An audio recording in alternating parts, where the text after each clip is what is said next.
watched the couples from season 8. I thought I knew the couples. I see that TLC wants me to believe I know the couples. Behind each tear-streaked airport goodbye and each forced on-camera kiss.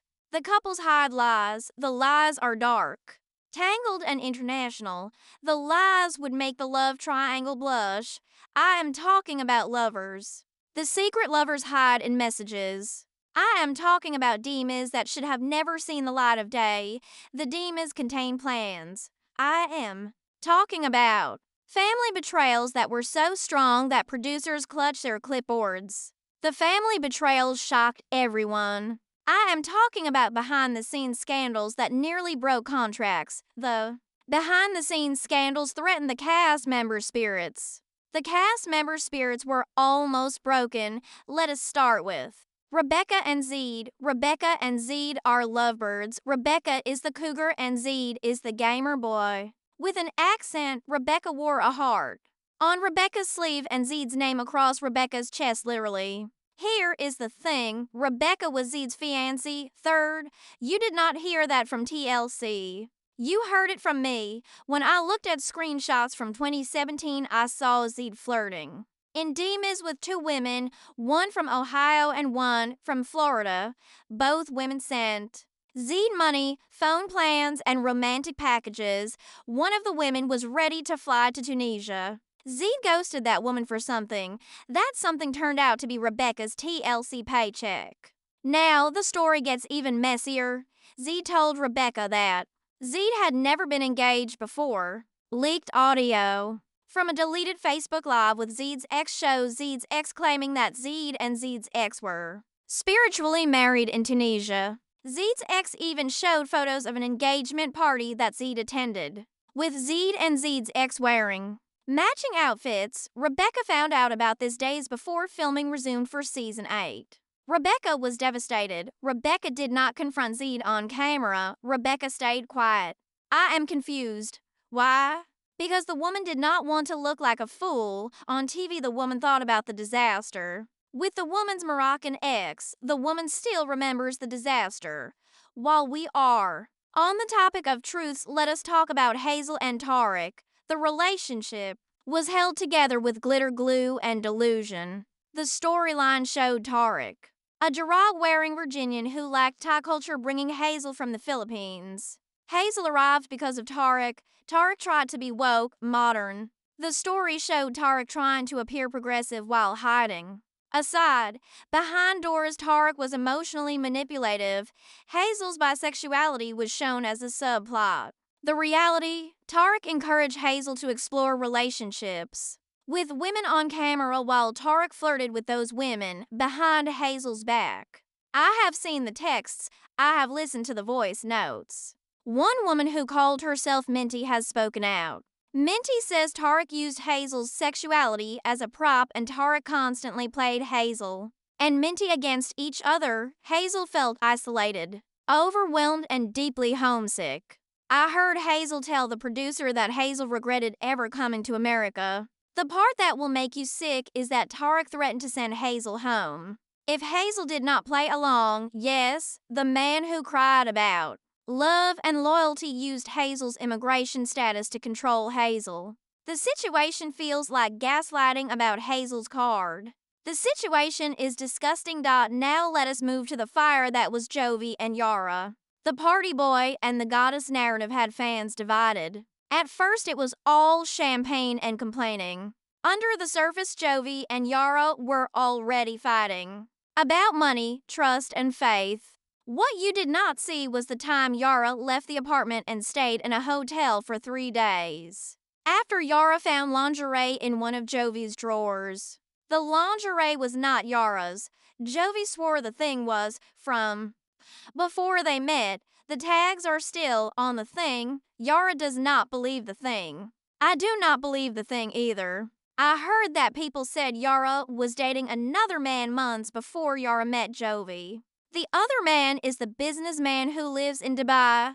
The Saudi businessman posts on the Instagram page about the parties that the Saudi businessman throws. The parties are full of the influencers, the models, and the suspicious NDA letters.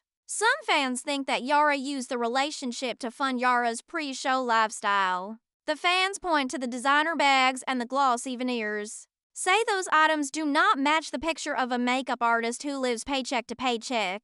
There is talk that the woman auditioned for reality TV long before the woman met Jovi.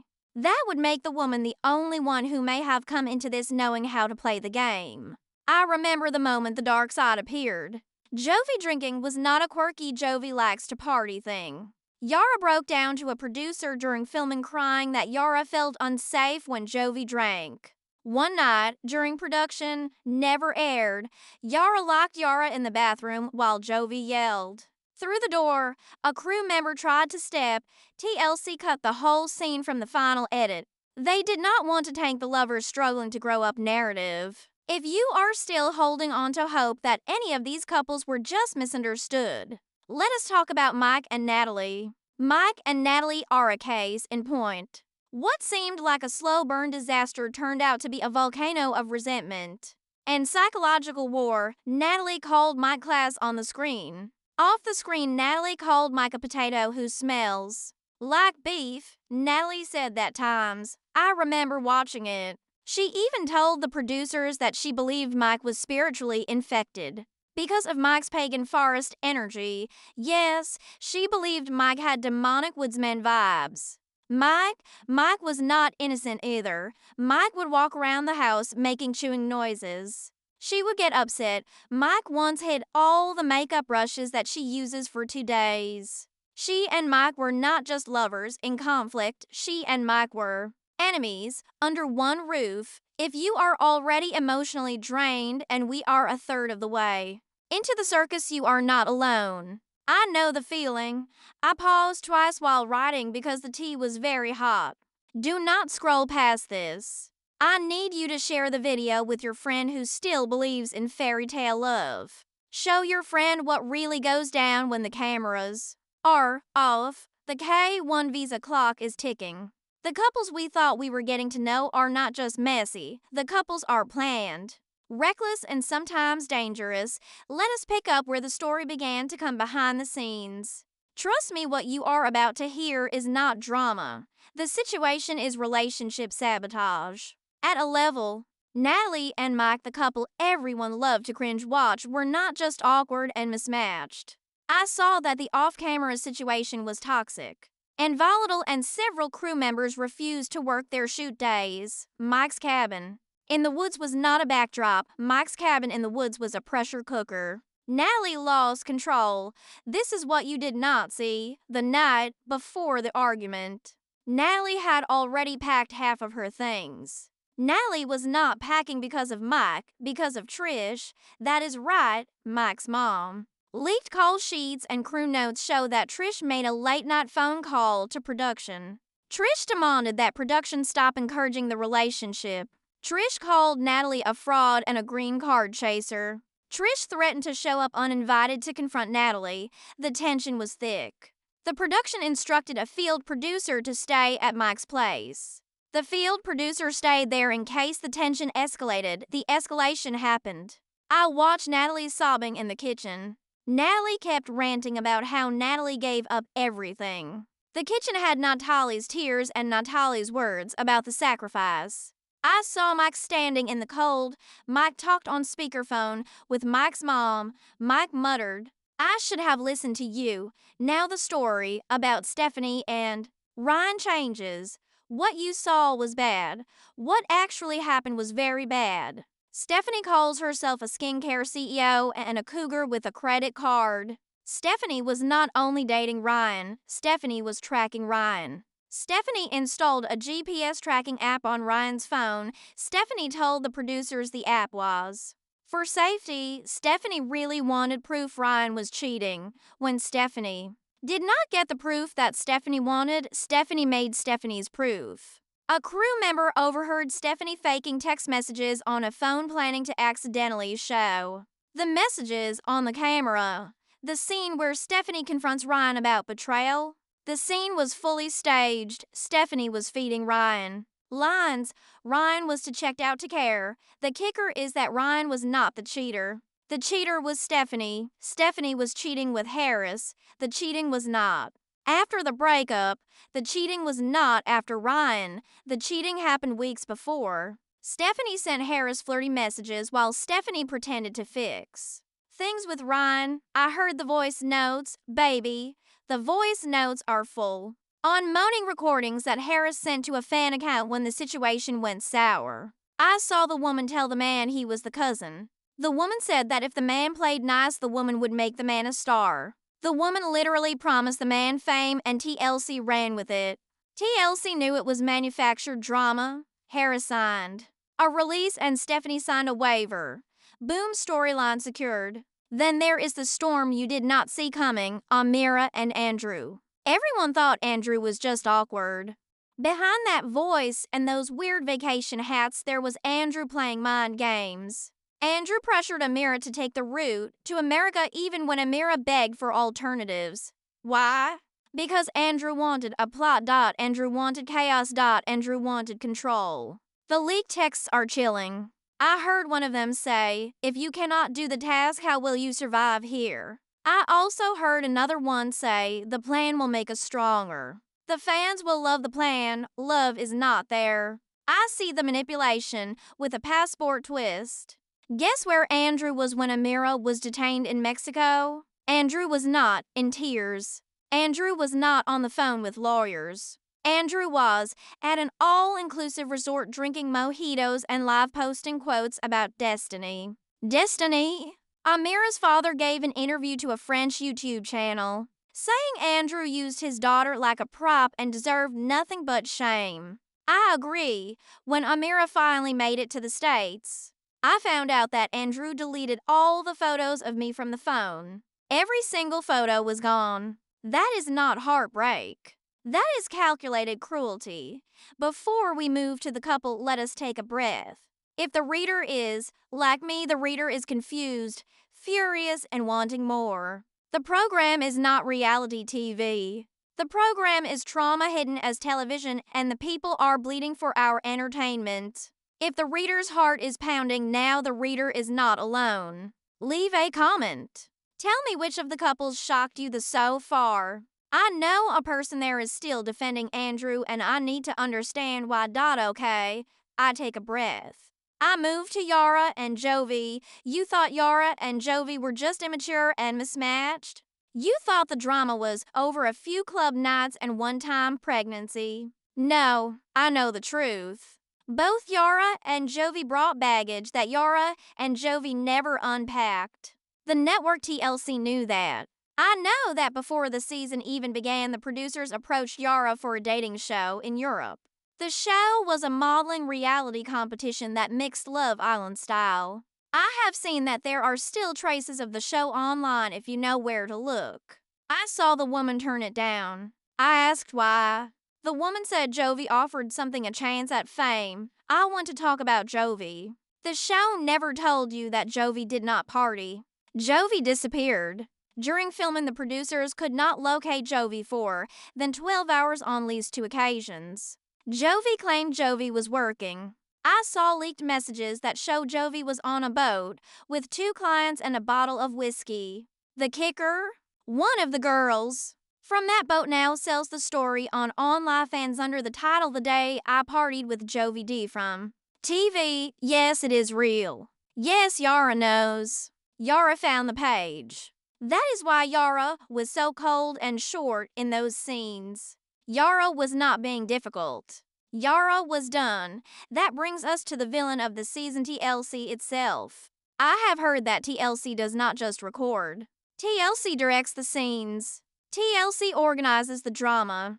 TLC makes the meltdowns happen. Several cast members from season 8 said the cast members tried to quit while filming. TLC told the cast members that the cast members would be sued. Other cast members asked TLC for therapy help after events. TLC ignored those requests. I heard a former associate producer came forward anonymously. The former associate producer said, "It is like watching people drown and being told to film it of throwing a rope. I am not saying everyone on the show is innocent. I am saying the show set up some of the participants to fail. The participants had broken hearts. TLC gave the participants hammers. If that does not make you scream, just wait. In the part, we examine the farm saga of Julia and Brandon and the nuclear family fallout of Kalani and Oswelu. We examine a mid-season leak that turned everything down. The plot gets thicker. The lies go deeper. The mess is just beginning. Let us go to the couple TLC tried to pass off nice, Brandon and Julia. The farm boy and the city girl story aims to feel like 90 Days answer to a Hallmark movie. If you look a little closer, the cracks are not just showing, the cracks are wide. Julia does not just dislike the farm. Julia despises the farm. I saw Julia cry off camera times. I heard Julia beg Brandon to move out. I read that Julia even threatened to go to Russia before the 90 days were up. The network TLC did not air those moments, and instead the network TLC chose the clash angle. That showed Julia scooping up animal poop in Julia's designer jeans. I saw the recording Julia took of a conversation with Betty, Brandon's mom. In that recording, Betty told Julia that if Julia left the farm, Betty would tell immigration. Betty threatened Julia. Now, whether not Betty could actually follow through with that is not the point. The fact that Betty said it was enough to send Julia spiraling. I could see how Betty's words made Julia spiral. Julia started documenting everything. Julia wrote down conversations. Julia saved texts. Julia kept receipts. At one point, Julia reached out to a cast member, someone who had also suffered a monster-in-law situation, for advice. That moment made Julia learn that Julia was not alone. Apparently, the network TLC loves a parent storyline. The network TLC actively recruits those stories.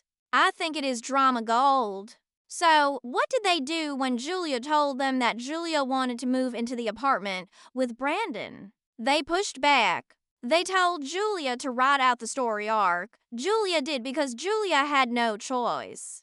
I watched Kalani and Oswelu. The relationship between Kalani and Oswelu was not just falling apart. The relationship had already collapsed. Kalani found out that Oswelu was cheating. Kalani found out that Oswelu cheated times. The thing that broke Kalani was not the betrayal. The thing that broke Kalani was the gaslighting. Oswelu said Oswelu was just being friendly. Oswelu said Kalani was too controlling. Oswelu said Kalani did not understand culture. Kalani saw the list of hotel stays, and the story that Oswelu told fell apart in an instant. Kalani found the receipts. The receipts were hotel receipts. I saw the woman book the rooms a few miles away from the house. I saw the woman confront the man. The man cried. I saw TLC film the thing. Then bury it. Why?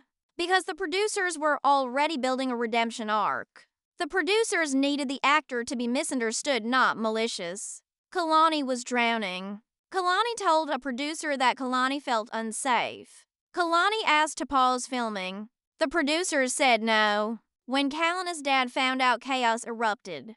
Kalani's dad stormed onto the set, demanded the crew leave the house, and refused to sign a release. I noticed a drop in the actor's appearances.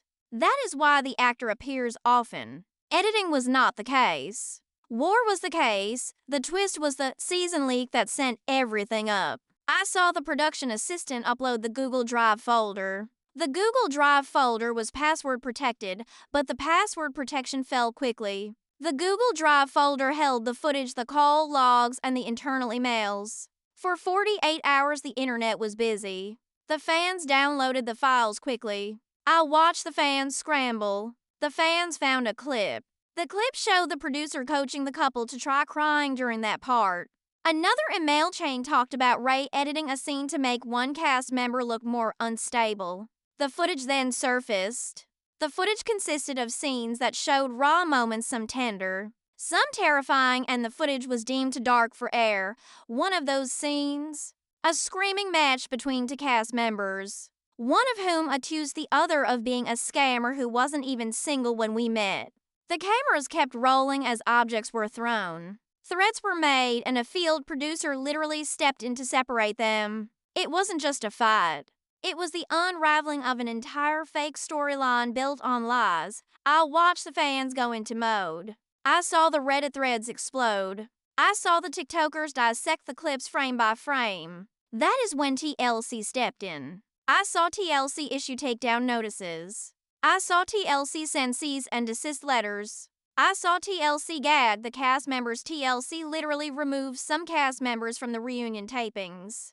To avoid the spillover, I saw the damage was done. I saw the illusion cracked. I started to see the show for what the show was, a game that used real people's mental health, relationships, and reputations as currency. I watched people who did not play along disappear. I watched people who did not play along get silenced. I watched people who did not play along get rewritten out of the narrative as if they never existed. Now, if you are still watching this and thinking, this cannot get worse, I hate to tell you. The biggest lie of Season 8 does get worse. Next, we dive into the lie of Season 8. TLC sold the couple as the one to root for.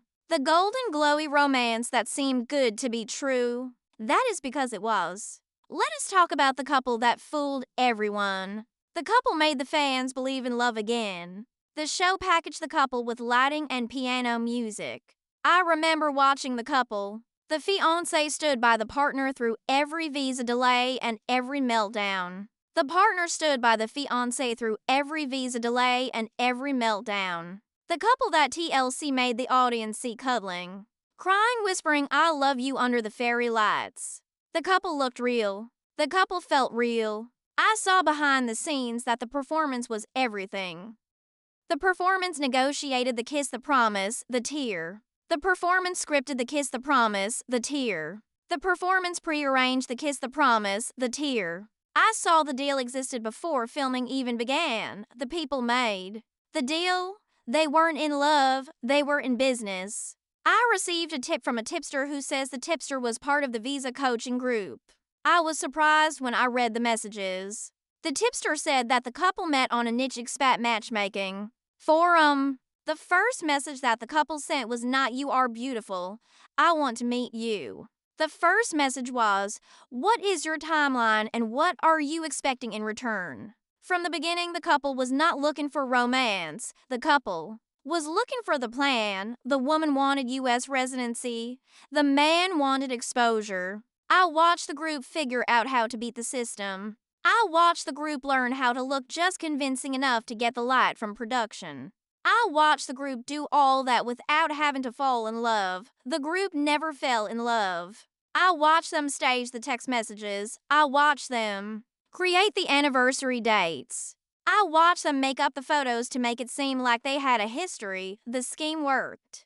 The producers ate the scheme up. They practiced the chemistry. They scripted the tension. They planned the fights down to the moment when one of them storms out so the cameras could catch the reaction shot. I saw the arrangement start to fall during filming. One of the two people who had more to lose started to feel feelings. The real feelings made the business side of the relationship messy. Jealousy crept in. One night, the two people had an argument in the hotel room.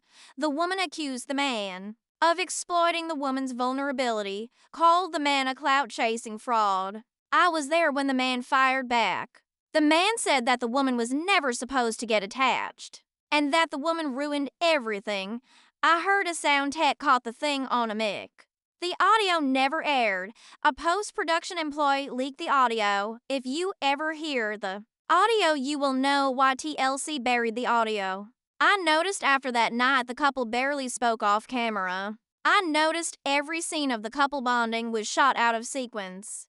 The scenes came from weeks apart. The editors stitched them together to make it seem like the couple were still close.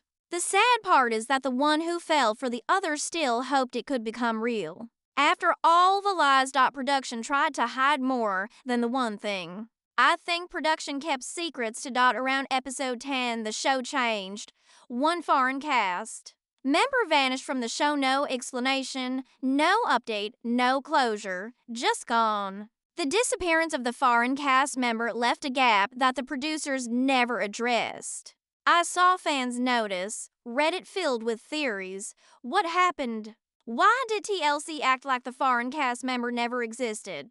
I will tell you what really went down. I watched the cast member keep a record of the cast member's experience with production. From the Skype call with casting to the interviews, the cast member wrote everything down. The cast member felt a feeling from the start. The cast member was right. Production pressured the cast member to reveal trauma. On camera things the cast member had never told the cast member's own family. When the cast member refused, production threatened to cut the cast member's screen time. I saw the woman push back harder. The editors began messing up the woman's story, editing the woman to look cold, manipulative, and erratic. I remember watching this. The woman had proof. The proof was voicemails, emails, texts from producers saying things like, "You have to give us something. We will make you the villain." The woman contacted an entertainment attorney. That is when things got ugly. TLC pulled the woman from filming, cut all the woman's remaining scenes, and scrubbed any mention of the woman from promo materials. The producers edited one episode to remove the woman entirely. The fans were confused. The network stayed silent. That brings up a question that no one has asked yet. How much of the show is real? I see that the more we dig, the more the truth appears. Reality TV is not just edited. Reality TV is engineered. Reality TV is made to create addiction. Reality TV is made to hook you with heartbreak. Reality TV is made to keep you watching even if it means someone's mental health is damaged. People said the editor kept a folder called Cry Shots for each cast member. A second editor called the Tell All Specials Demolition Zones. A wardrobe team member said the production asked the wardrobe team to make a female cast member look more desperate by changing the outfit. I have seen the international cast members deal with culture shock, surveillance, NDA clauses, and isolation. One cast member revealed that an international cast member could not leave the housing without a chaperone because the producers feared the international cast member would break the illusion. Another cast member said that an international cast member was told not to eat before filming meals so that the reaction would be more intense. This is not reality. This is reality theater. When the fans ask, why did not she leave him? Why did he stay if she was so cold? I keep this in mind. The question is, was she ever truly free to choose? Was he ever truly free to choose? I think the previous revelation does not chill you. The next revelation will chill you. I realized that one of the cast members that I thought was a supportive friend was not a friend. The cast member was a plant. The producers hired the cast member. The writers scripted the cast member.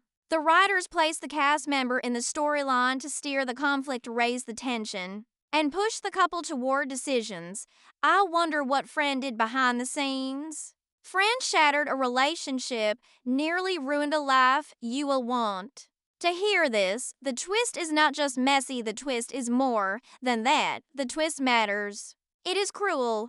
Now let us get into the plant. The plant is the one that TLC snuck into the storyline like a Trojan horse. You saw the plant pop up on screen smiling, giving advice, being supportive. You probably even liked the plant. That was the point. I think the plant was placed to stir drama. Behind the scenes, the plant was not a friend. The plant worked with producers. The plant fed information, triggered conflict, and guided scenes with suggestions. That seemed innocent until they were not. I see that TLC used the plant to shape the story. I see that every time they arrive during a fight. By chance, the coincidence is not coincidence. I see that every time they whisper a comment that pushes a person over the edge. The coincidence is not coincidence. The coincidence is design. The design is design. I was on set when one cast member discovered the truth during filming. The cast member walked into a hallway. The cast member heard the cold friend whisper into an earpiece. It was not a phone, it was an earpiece. The cast member later went off camera. The cast member confronted the friend. The cast member asked the friend if the friend was working for the show. The friend said, "Girl, I am here to help." On the day, I saw the producers push a last-minute scene with the friend. The friend suddenly brought up a cheating rumor that no one had mentioned before. I saw the cast member break down. The cast member stormed off the set, locked the cast member in the car, and the cast member did not come out for hours. I noticed that viewers did not know that the friend got a bonus if the friend could raise tension before episode 7. I also saw that the producers even used spreadsheets to track each friend or family member's drama value. I saw that the producers gave a reward when the friend made TV. I saw that the producers cut the friend when the friend did not make TV. That is why some scenes felt jarring and not natural. Those scenes were jarring and not natural. I watched. The biggest betrayal happened when the plant crossed a line. The plant told the partner that the fiancé had a back home. The plant said the plant learned the secret accidentally. In fact, the plant made it up. There was no secret. The plant planted a seed of doubt. The male partner began to doubt everything. The male partner asked for the fiancé's phone. The male partner started checking the fiancé's Instagram likes. The male partner even called a friend of the fiancé to verify details of the fiancé's relationships. The event broke apart the foundation of their engagement. The result is what producers wanted. By the time filming ended, the couple was over. I watched the couple smile at the reunion. Act friendly. The cameras stopped. I watched the man ghost the woman.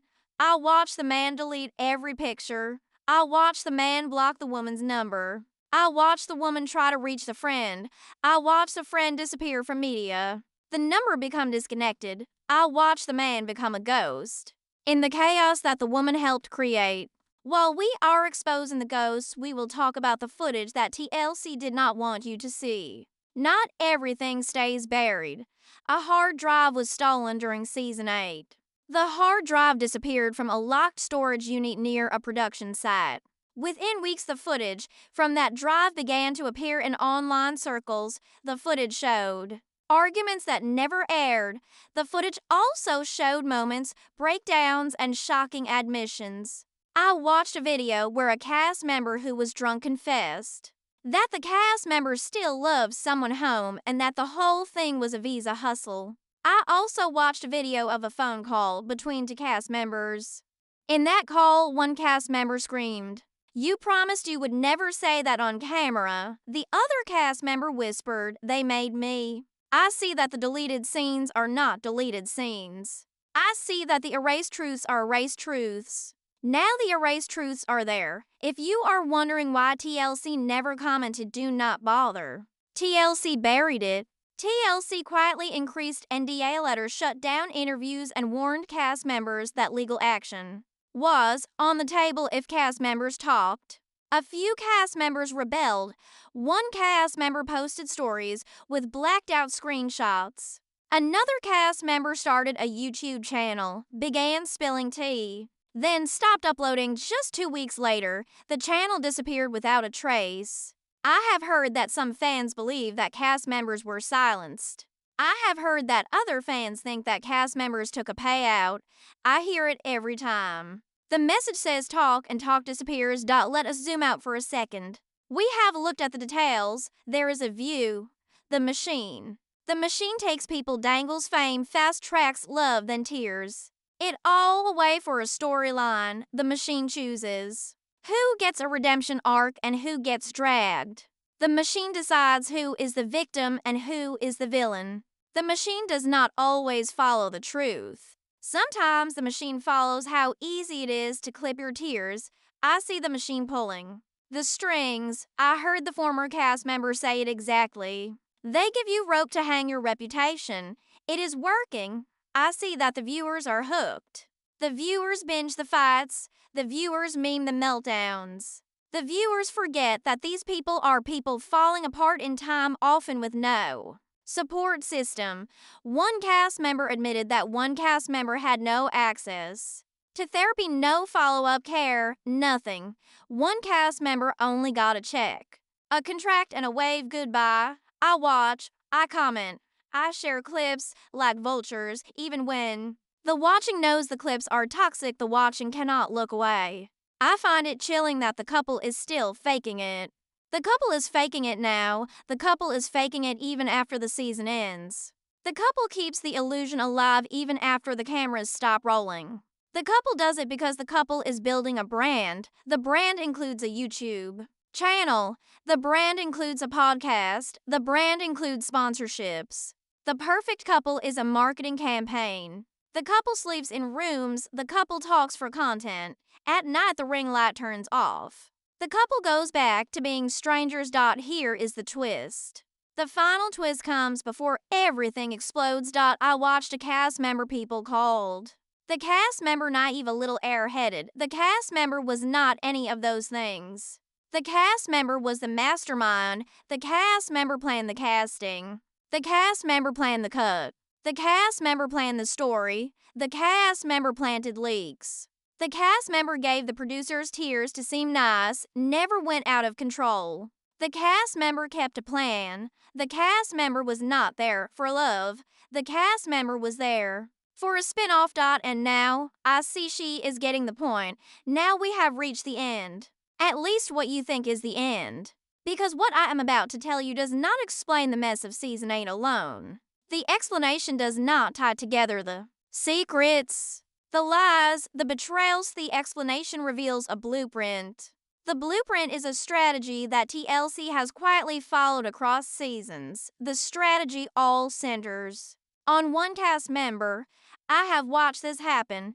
I saw people underestimate the woman. I saw the woman keep showing what the woman could do. The woman never stopped trying. She came in with eyes. She seemed naive. She spoke broken English. She had a voice that made me feel she was open. She seemed harmless. She seemed sweet. When the cameras turned on, she changed the story. She knew the angles that she used. She knew the lighting that she used. She knew what to say to make me root for the way she presented herself. She cried when she wanted sympathy. She snapped when she needed a headline. She played dumb when it helped, the way she avoided confrontation. When the reunion came around, I saw it happen. She walked out in glam. She dropped one accusation. She watched the internet catch fire. Here is what you did not see. Before she ever got cast, she followed to cast members, studied the past cast members. She watched the arcs of the cast members. She took notes on what made one explode into scandal and what made the explode into fame. She sent messages to crew members from fake accounts and asked how editing worked. She built a Pinterest board that was filled with TV outfits, crying poses, and iconic moments. I saw one of her exes leak everything. The ex posted screenshots, the ex posted captions, the ex posted mood boards.